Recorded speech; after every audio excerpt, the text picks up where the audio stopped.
It's a beautiful spring morning. Marjorie is a successful city prosecutor, a healthy and robust legal advocate, weaved into the city life complete with politics, expectations, and controversy. Today, the judge has requested a private conference. The courtroom is across town, so she has chosen to walk this familiar route. As she's walking, she walks past her favorite cafe. A familiar face shines a happy smile her way. But Marjorie notices the feelings are mutual. She continues walking, but has to stop near the brick wall. She's out of breath. It begins to hit her. Her belly starts to churn like an ice cream machine. Abdomen tightens. The buildings start to fall in around her. It all starts to fall apart. The case, the folder inside the briefcase in her hand. She puts her hand to her mouth in disbelief.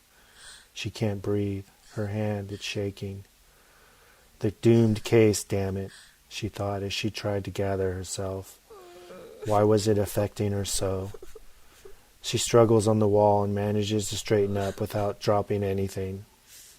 Another deep breath and Marjorie has pulled herself back together. Okay, she lamented to herself, so it's a little shady. Thoughts of maybe echoed through her mind. Maybe she was a little rough on the attorney and the plaintiff. She continued to build a case in her mind. There was nothing to worry about. The media had her back. After all, people liked cops. No one questioned the police officer. There was no witnesses. And we're welcome to our opinion, right?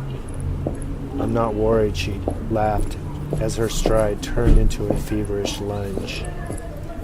Marjorie's trek towards the courthouse continued like a marathon. I'll be there in 3 minutes at this pace, she said to herself. She could feel her triathlon leg muscles begin to warm. I can't be late. If you're late, you won't be confident, she asserted to herself. A few beads of sweat forms on the temple of her forehead. Can I dart into the cafe before 9 a.m.? She tried to convince herself there was more time. She continued the path. The large cement pavers that led up to the federal building seemed to grow in size as her stride became less assured strut. The security entrance went smooth. But why did the guard have to ask about Lacey? She regretted. Lacey is the 2-year-old miniature terrier pet that Marjorie's daughter Chelsea inherited from her nana. Now, all I have to do is make it to the elevators, she sighed. But then, as if there wasn't another obstacle to hurdle on the way to the judge, the magistrate, Bradley Wilkins, walks up to the elevator. What was he doing here? He works the South Bay cases now. Marjorie, here to see the judge?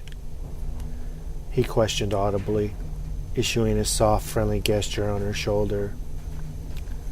His huge lungs and tall frame reverberated inside the elevator. He was fouling up her concentration, she joked to herself. She didn't want to answer. She didn't want to answer because she believed he already knew the answer. Like you didn't know, her conscience delivered back. I heard the judge isn't feeling well, he cautioned. It's going around, she managed to convey. He carefully corrected her. No, he said sternly. He's not sick. He's not feeling well about something. His eyes looked away in defeat. Marjorie turned into the corridor and made her way to the court chambers. She suddenly felt all alone. 8 years of service, and this was the first time she felt uneasy before a hearing. I know what he's going to ask, she whispered to herself nervously. Arriving at the podium, everything hit home. Something felt wrong. Everything was different. Looking around, she wondered where the bailiff was. The judge swiftly came into the light, the senior judge appearing full of purpose and intent. not towering like the magistrate, but tall in power and experience, his long dark robe flowing in his wake, graceful and momentary. I know what he's going to ask, she exhales quietly to herself. Thank you, counsel. The judge spoke firmly, looking directly at Marjorie, back and forth at the documents in front of him, and at Marjorie. My pleasure, Your Honor. Shut the hell up, Marjorie said to herself. Her experience started to kick in. Deny. I don't know. I don't remember. Bailiff, the judge exclaimed. The bailiff appeared from the door.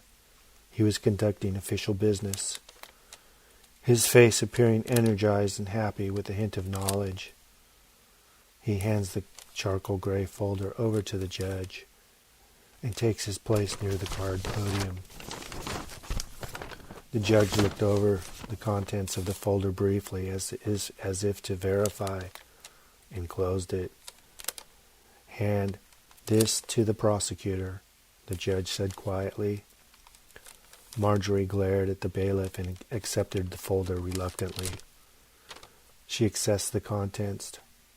Her quick wit served her well in the past. She wished she wasn't so sharp now, because she recognized what she was reading instantly. Her eyes widened as she began to look up at the judge. I know what he's going to ask, she whispered to herself one more time. The judge snarled at her with deep concern in his eyes and said, Where is the damned dog?